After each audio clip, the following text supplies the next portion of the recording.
We are getting the first look at the extent of the devastation of Paris's iconic Notre Dame Cathedral. After 9 hours, firefighters have finally extinguished that blaze, capturing the world's attention for all of those hours as it raged.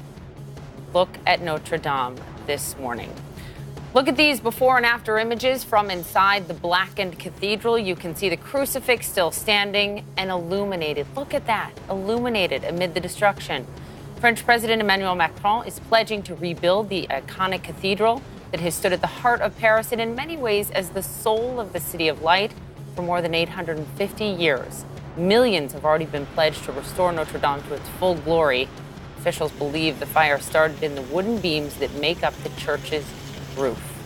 And the flames erupted late Monday and quickly engulfed the Gothic architectural masterpiece. More than 400 firefighters battling the flames in hopes of saving it from collapsing. People watched in horror as the cathedral's iconic spire toppled, falling through the roof and changing the city's skyline. Faithful singing hymns as they watched the powerful symbol of Catholicism and France itself burn. But this morning, the Paris Fire Brigade says stone construction of the cathedral has been saved, along with many of the church's most hallowed relics. CNN's Melissa Bell, live outside Notre Dame with the very latest.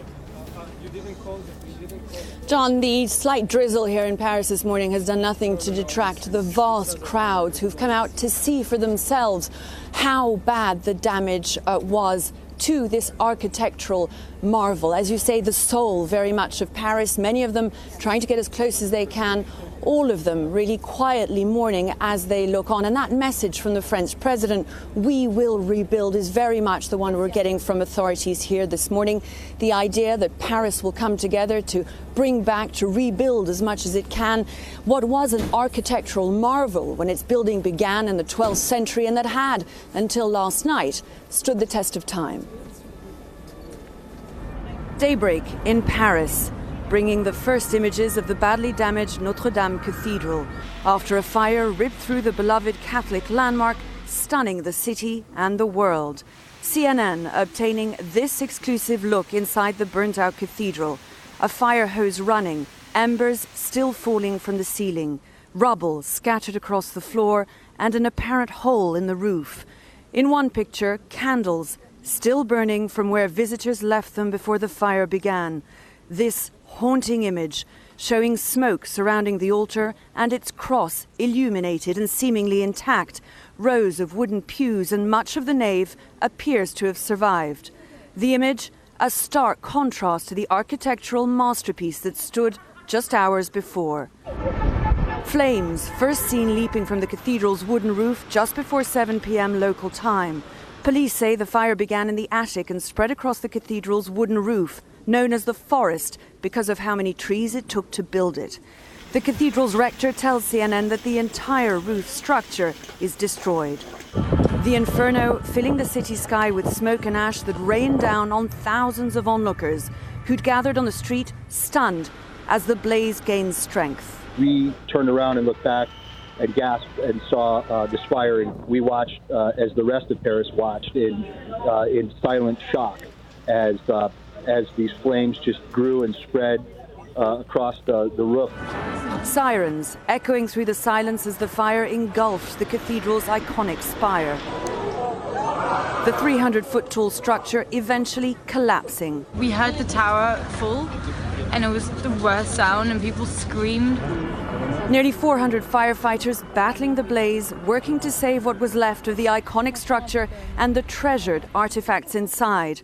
Paris's mayor tweeting that many of the priceless pieces, including the crown of thorns and the tunic of St. Louis, were recovered successfully. Firefighters also managing to save Notre Dame's iconic facade and bell towers.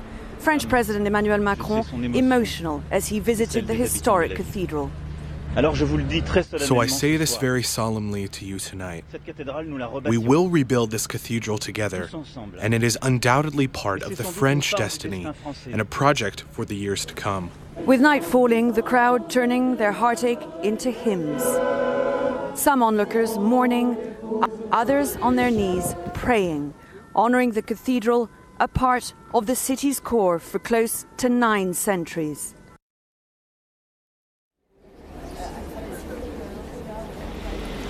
There is so much praise as well this morning for the efforts of the firefighters who really managed to save so much of what was inside that cathedral, those relics in particular, which had been the concern of so many of the Catholics who gathered last night to pray, to sing together, to mourn together.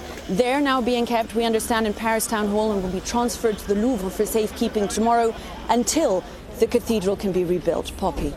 Melissa Bell, thank you for that reporting on the ground. With me now is Robert Hardman, a reporter for the Daily Mail, who was one of the first people inside Notre Dame right after the blaze, and Elizabeth Lev, an art historian based in Rome. Good morning to you both.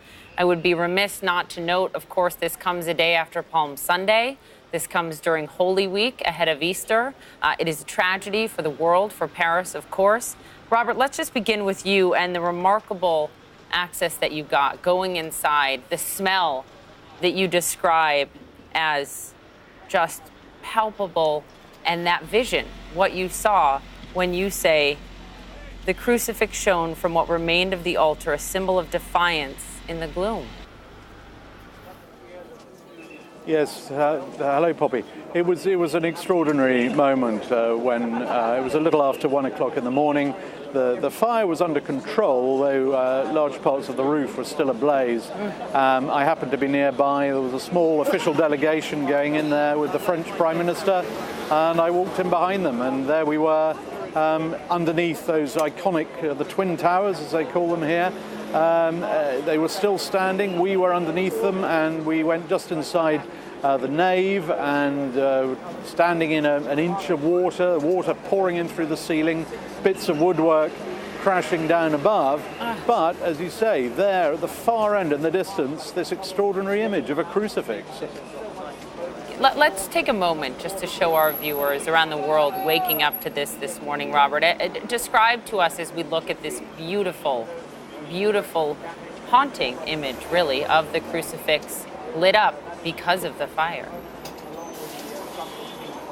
I think it'll be one of those images that people will look back on. I think, this isn't just a place of worship. This is part of French national identity. This is so important to everybody in France, and indeed the whole of Europe. And I think when I arrived in Paris last night, there were people on their knees on the streets, thousands of people along both banks of the Seine, singing hymns, saying prayers. I mean, it was a sort of a religious moment for many. So to see this almost redemptive shot of this crucifix surviving through it all, I think will be immensely reassuring to many people. I think they will see it as a symbol of defiance.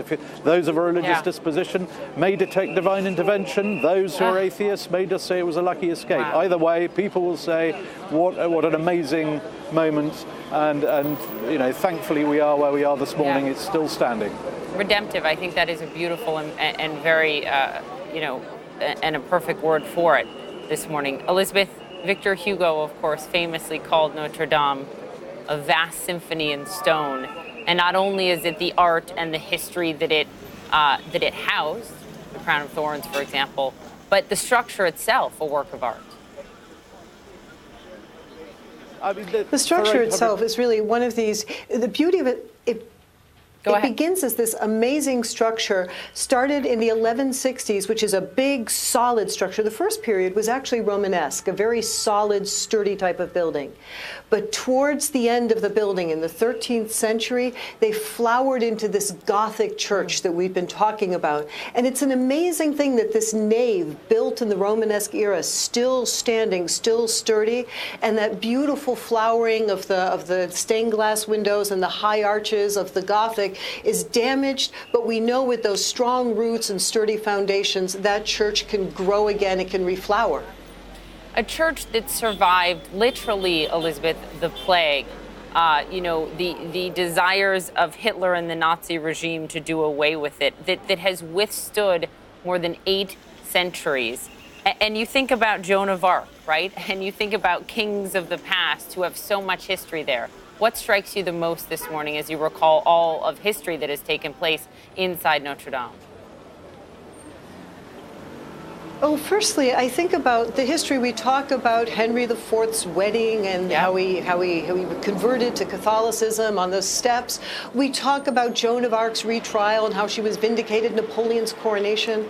But you know, that church has been the backdrop to wedding proposals, to people who have lost loved ones. It's been there to comfort people in sadness. It's been there to rejoice with people in hope. It's been there to rally people in moments of riots. It's been there to give hope to people in moments of occupation. So that church really has been the backdrop to the heart, the soul, the lives of the French, from the lowest to the highest, to the most exalted, to the most simple.